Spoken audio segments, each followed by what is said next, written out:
What is going on, everybody? Sports Expert here, and we are here with our college football top 25 post week 5. It was a crazy week. We had a lot of upsets. We have a lot of teams entering the top 25, moving up, moving down, exiting the top 25, so it should be interesting here. But before we start, please hit the subscribe button if you're new to the channel. Turn on the post notification bell. We do college football content on this video. We're going to have predictions for next Saturday coming soon. And there's actually one more game this week. It's Eastern Washington and Florida. So we'll have the predictions. Hit the like button. Would really appreciate that. And comment what you think of the rankings and what you do. You know, that helps us in the algorithm and it helps the community. So I would appreciate that very much. So let's get started. At 25, probably the biggest surprise of the video, James Madison Dukes, the new team from the FCS. And James Madison in the top 25 in the first year of FBS, their inauguration. I mean, what a job this program has done so far. I mean, they blew out Middle Tennessee, who isn't a bad team at home. They blew out Norfolk State. They won a close one at App State and now blow out Texas State at home. They've been able to cover the spread in every game. So, yeah, James Madison, I mean, they look solid. Todd Centeio looks like a great pickup from Colorado State. Colorado State looks like an absolute dumpster fire with him. And speaking of Colorado State, we're actually going to be doing our FBS top 131, our 131 power rankings. So we're going to be doing that soon, and they're going to be at the near bottom. I already know who's going to be at 131. I won't spoil it, but yeah, after what I've seen this week, I'll explain it there. But James Madison, I mean, they got everything going, their offense, defense. The defense looks absolutely elite, you know. And they're going to have a test this week. They're going to have to go to Arkansas State, a team that can score the ball. So we'll see what happens there. Four out of their next 5 are on the road. Only home game in the next few weeks is against Marshall. So, yeah, they're going to have a tough stretch, probably the toughest stretch on their schedule, and it should be interesting. At 24, I have the Mississippi State Bulldogs. They are coming off a 42-24 blowout win versus Texas A&M. Will Rogers had an incredible game against a really good defense. I mean, Mississippi State, got to be impressed with what Mike Leach is doing over there. They only have the one loss. I mean, yeah. And that was to LSU, so. And I could have ranked LSU here, but I don't know about LSU. They really struggled against Auburn. I feel like they should have won that game comfortably, but there were a lot of mistakes. They did end up winning it at the end, but, you know. Still more sold on Mississippi State. I feel like if that game was at home, Mississippi State, LSU, Mississippi State would come out on top. But, you know, got to give them the respect here. Beating the crap out of a Texas A&M team. Yeah, Jimbo Fisher could be on the hot seat. This is just not ideal. Great recruiter, but it really doesn't matter if you can't put it together. At 23, I have the BYU Cougars. They're coming off a 38-20 win over Utah State. Utah State, probably one of the worst FBS teams this year. That was a close game for a while. I mean, BYU was down 17-14 right before the half. I mean, don't get me wrong. I don't hate BYU, but they're not that impressive. So it's kind of generous. I have them in my top 25 still, but you can't deny the talent of Jaron Hall and some of those other guys on the offense. So I feel like that's why they're still worthy of 23. At 22, I have the Arkansas Razorbacks. They are coming off a blowout loss at home against Alabama. It was a close game for a while. Then Alabama just pulled away.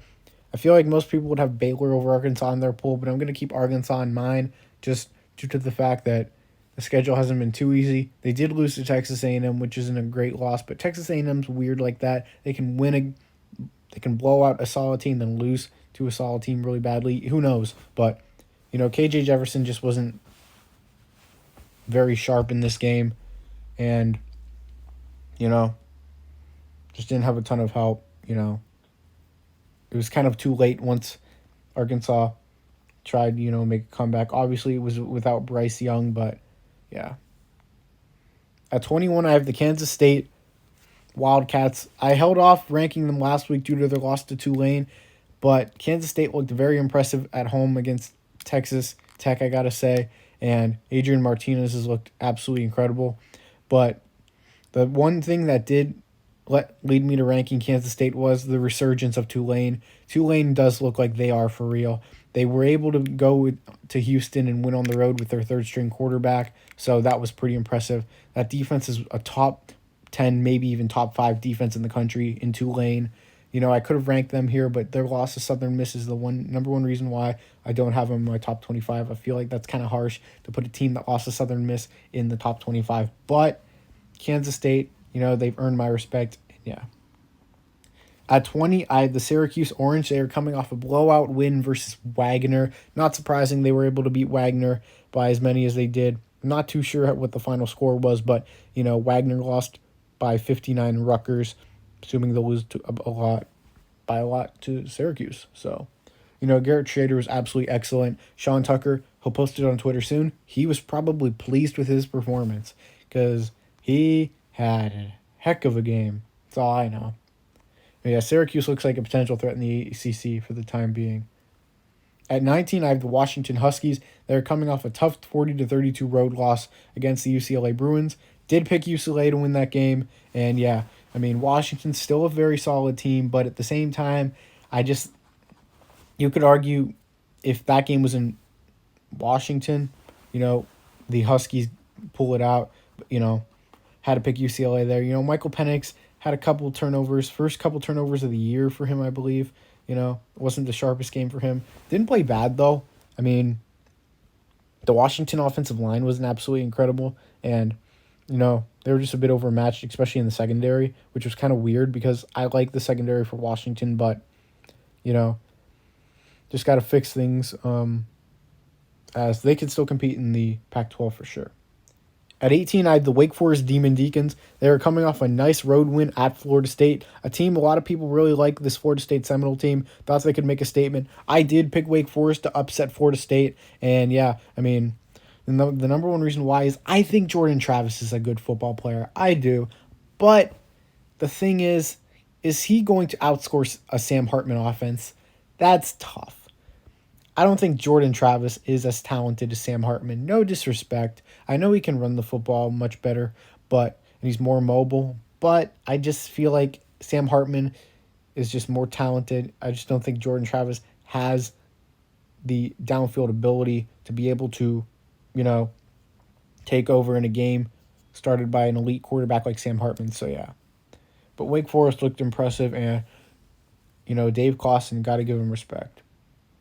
At 17, I have the NC State Wolfpack coming off a tough 23-13 road loss at Clemson. Clemson's won 37 straight home games. No shame in losing this game. NC State still has a solid team looking to have a solid season. Their chances of winning the ACC are, kind of, torn up right now due to their loss to Clemson. Clemson holds the tiebreak, but, Devin Leary didn't have a great game. Devin Leary's been kind of disappointing for me. Thought he'd have a big year and rise in that NFL draft, but talking about the NFL draft, who is quarterback 3? We're going to have a video out on that this week. Who even is NFL draft rankings, but who even is quarterback 3? You got the CJ Strouds of the world, the Bryce Youngs, but who is quarterback 3? I just see a whole bunch of mid. A lot of people say this is a good quarterback class, but I don't know, man. Will Levis is probably your best option, but he has a lot of ball security issues. Got to clean that up. Anthony Richardson can't pass consistently. You got Tyler Van Dyke, who struggled mightily. Is Jalen Daniels really ready for that next step in the NFL? Don't think so, even though I really like what he's doing at Kansas. Yeah. I don't know, man. You could argue if he were to be at an elite school, or maybe not even an elite school, but a Power 5 school, you could even argue maybe Grayson McCall from Coastal Carolina could be that quarterback 3. Or maybe even Cam Ward, but he's been on and off. But, NC State at 17. At 16, I have the Kansas Jayhawks. The Jayhawk man is celebrating right now. A 14-11 win at Iowa State. But this was my number one takeaway on the Kansas game. It wasn't that they won. It wasn't that they did it in solid fashion against a good Iowa State team and a good defense like them. It was that Kansas proved they can play with the Big 12 and they can play defense. A team that people were worried about their defensive abilities coming into this week. They showed their defense is something, and they also showed they can play with the big boys in the Big 12. Is Iowa State a big boy? We don't know. But they showed resiliency. This team isn't going down. Lance Leipold has done a great job with Kansas. Hope he doesn't take the Nebraska job. Really don't. I think he should stay with this Jayhawk team for a while. I mean, he's rebuilding this program like never before. I mean, they're probably going to be ranked later today. If they're not, then I won't have any words. But Kansas, their College game day will be going to Lawrence. Kansas at home versus TCU. Get your popcorn out. I mean, Jalen Daniels versus Max Duggan. Man. At 15, I have the TCU Horned Frogs. They are coming off a 55-24 blowout win over the Oklahoma Sooners. Duggan went off. The run game was insane. They knocked out Dylan Gabriel, though. I mean, jeez. Oklahoma looked terrible, but TCU looked unbelievable. They had almost 700 yards of offense in that game alone. They could have put 100 on them if they wanted to.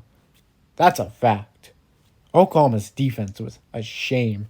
Man, Brett Venables, dude, they hired this dude to solidify the defense in the Big 12. What is going on? Jeez, bro. There's not much to say other than Oklahoma is in trouble. It's not going to, I don't know. I mean, recruits, if you're looking at recruits, Oklahoma's in trouble. But TCU, got to give them credit. TCU versus Kansas next week. Matchup of the week, potentially. At 14, I have the Oregon Ducks. They are coming off a nice 45-28 win, I believe it was, 27-28 over Stanford. That game ended at almost 3 a.m. Eastern time. So, yeah, I mean, I actually got up at like 2:20 to watch the game. And it said started the fourth quarter, but it was like 38-17. I was like, whatever. I mean, Oregon's just too good. Hoping it was closer, but okay. But, I mean, Bo Nix had a great game. He had 4 touchdowns total. He ran the ball well. Yes, Bo Nix did run the ball well. And, a Stanford-led team by David Shaw just hasn't been too ideal. David Shaw is not in the hot seat by any means. No. But the Stanford team's going to have to rebuild. They're going to have to reload. They do have some injuries, but, yeah, they're just not at the top of the Pac-12 at the time being. At 13, I have the 5-0 UCLA Bruins. They are coming off a big 40-32 win at home against Washington. DTR went absolutely off. I mean, he was able to do his thing. And the UCLA defense came up clutch. They went a bit conservative towards the end there, which was a bit risky, but they were able to get it done still. And Chip Kelly's done a great job. I know a lot of people like to crap on Chip Kelly, but I actually think he's done really well. He's coached well this season, I mean, there's some bad mistakes here and there, but that happens with every coach. I think Chip Kelly's done a really good job this year, no doubt about it. UCLA could be a contender for the Pac-12. At 12, I have the Kentucky Wildcats coming off that tough road loss versus Ole Miss, a game they probably should have won. A couple bad fumbles by Will Levis, who I probably overrated pretty badly in April because I am not high on him at all. I'm just not seeing it anymore. Dude just has too many flaws in his game. I mean, like I said, the video about the draft's going to come out this week. Really don't know who's that quarterback 3. But Kentucky,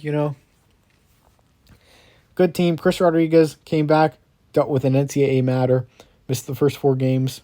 Not sure if it was an actual suspension or not, but it was, I don't know. He did get arrested because of DUI earlier this year. Probably something like that. NCAA suspended him. So, yeah. But Kentucky, still a solid team, but just not solid enough here. And with the turnovers, it makes me think, would they even win at home? I don't know. At 11, I have the Penn State Nittany Lions.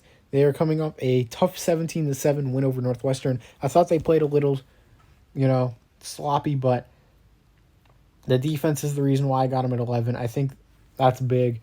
I really like what they're doing there, led by Joey Porter Jr., Penn State's offense led by Sean Clifford, Nicholas Singleton, guys like that.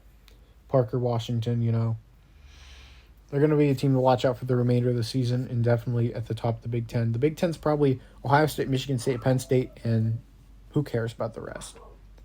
At 10, I have the Utah Utes coming off a big blowout win over Oregon State. Was it 42-16, I think? Jeez, man. Yeah, I mean, Oregon State injuries have killed the Beavers. They've been missing guys, and it's just ruined the rhythm of that football team. Utah, I mean, hey, what can I say? I mean, if they don't lose that game versus Florida, we're talking about them at the top 4 right now. And talking about that Utah UCLA match coming up soon here. We're still talking about it, but yeah. Cam Rising looked good. And they did lose one of their top receiving threats for the season, not to one of their tight ends. So that's not a deal. Not Kincaid, though, the other guy. At 9, I have the Ole Miss Rebels coming off that big win over 7th-ranked Kentucky. They were 14th, and I have them at 9 now. So Lane Kiffin's doing a great job with this Ole Miss program. Jackson Dart's settling in after a rough start to the season. Zach Evans is that, they got that 1-2 punch with Zach Evans and that other dude, Couldn't remember his name, but Ole Miss, I mean, that offense is good enough to compete with anybody. It seems like the only issue I do have with Lane Kiffin's offense, they get conservative, very conservative in specific points of the game, which kind of leads them to potentially coming close with a lot of teams like Troy, Tulsa, even this Kentucky game, So it's one thing they may have to clean up and think about. At 8, and if they keep playing like this, that game versus Alabama in Mississippi could be huge. At 8, I have the USC Trojans coming off a home win over Arizona State. Caleb Williams played fine. I mean, the USC team looked okay. I mean, the defense still is very sus. Don't get me wrong. But I'm not going to come out here and say USC's bad or anything because they're not. I mean, they're probably the favorite in the Pac-12 still, and just got to give them the respect there. At 7, I have the Tennessee Volunteers. They are on a bye this week. And, yeah, I mean, still worthy of top 7 in my mind. No doubt about that. At 6, I have the Michigan Wolverines. They are coming off a big 27-14 road win at Iowa. Always a tough place to play at Iowa, but Michigan was able to get it done, able to score 27 points on that defense. I mean, the Iowa offense scored 14 points. I mean, against Michigan, you got to give them credit there. Clap. No. Spencer Petras, worst quarterback in FBS, but hey, no, the worst quarterback in the FBS is probably Gavin Frakes from New Mexico State, but yeah. Michigan, I mean, a 12-0 Michigan or 11-0 Michigan versus 11 Ohio State would go a long way. Will we get that? Not too sure, but I think we might. That'd be something. At 5, I have the Oklahoma State Cowboys coming off a big win at Baylor. I picked Oklahoma State as an upset. I had this one in my upsets. Called it here. Called it there. Spencer Sanders has been owned by Baylor. Not so fast, in the words of Lee Corso. I mean, Oklahoma State, this team, Mike Gundy, man, what a job. What a job he has done. This Oklahoma State team is what Oklahoma wishes they were right now. Sheesh. This team is very well coached. They're talented, even without Jim Knowles. They look solid. The defense might be regressing a bit, but Derek Mason, solid defensive coordinator still. I like Oklahoma State. They're easily the favorite in the Big 12 right now.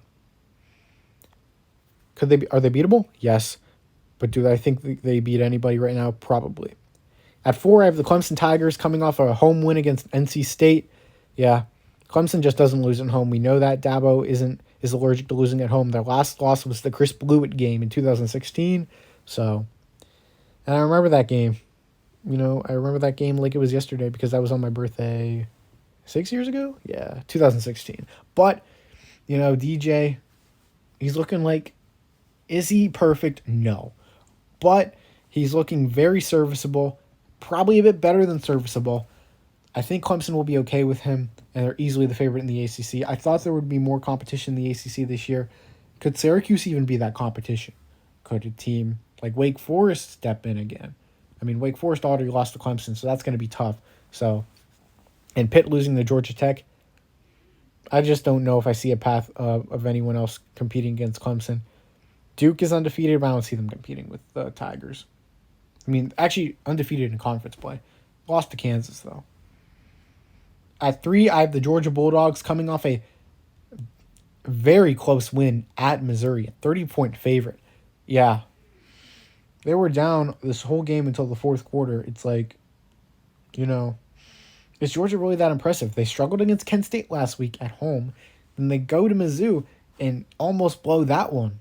I mean, Stetson Bennett really settled in the fourth, but is this Georgia team really all that? I mean, are they being figured out without a lot of their talent from last year? Very possible. Lots of pressure on these guys right now. Could be getting to them. Kirby Smart, good coach. Is he the greatest coach in the world? No. Is he the type of coach that can dig him out of this hole? Yes. But has he proven that? We don't know. Because Georgia was able to blow out so many teams last year. We got to see this. We got to see if Georgia can compete with these teams. I mean, the Tennessee game will be huge. That's in Athens. But it'll be huge because of the way Tennessee can score the ball. You know, can they compete with Hendon Hooker? Can they compete with guys like Will Levis? You know? I don't think they'll have an issue against Kentucky, but I think the Tennessee game could be huge. Very huge. I think the Kentucky game might be in Kentucky. Not 100% sure, though. But I'm looking at that Georgia team, and I'm like, hey, is this the team that wants to win the national title? Or is this a team that's regressing a little bit due to pressure and without the top talent they had last year? So, put them at 3.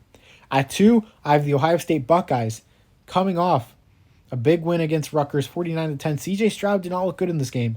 No doubt at all. Emeka Egbuka did not look good in this game. But Ohio State was able to win this game by 39. At the same time, you know, Mian Williams, 21 carries, 189 yards, tied a franchise record. Not even a franchise record, program record, whatever. 5 touchdowns for the backup running back. He was a 3-star recruit. No Travion Henderson today. He was held out due to an injury. Looked like he was expected to play, but they held him out.